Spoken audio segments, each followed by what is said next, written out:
聽講咧，真係而家防下嗰個迎新嘉年華咧，好多粉絲搶唔到票。係啊，即係得嗰幾百張票喎，喂幾千人搶點搶到啊，大佬？點知幾千人啊？嚇！即係上萬人啊！喂點搶啊，大佬？嗱喺呢個我哋鏡頭後邊嗰個咧，係啊，我哋係老細。我哋老細，真係而家防老細。咁啊，佢話咧，原來粉絲群都有10幾個。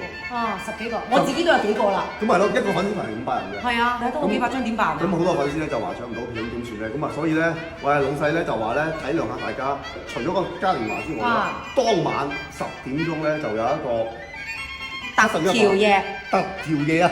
特調夜。歡樂特調夜。究竟咩叫特調夜咧？係啦，咁啊就係一個比較輕鬆嘅聯歡晚會。冇錯，聯歡晚會，冇錯大家可以飲下嘢啊，聽下歌仔啊咁樣。所以話咧，上半 part 搶唔到飛嘅朋友咧，下半 part 有福啦。係啦，咁我哋下半 part 係幾時開始開票咧？開票咧？就係26號嘅下晝開票，喺原來我哋搶飛嘅嗰個平台嗰度。記得搶啊！係啦，唔好話我唔話你知啊！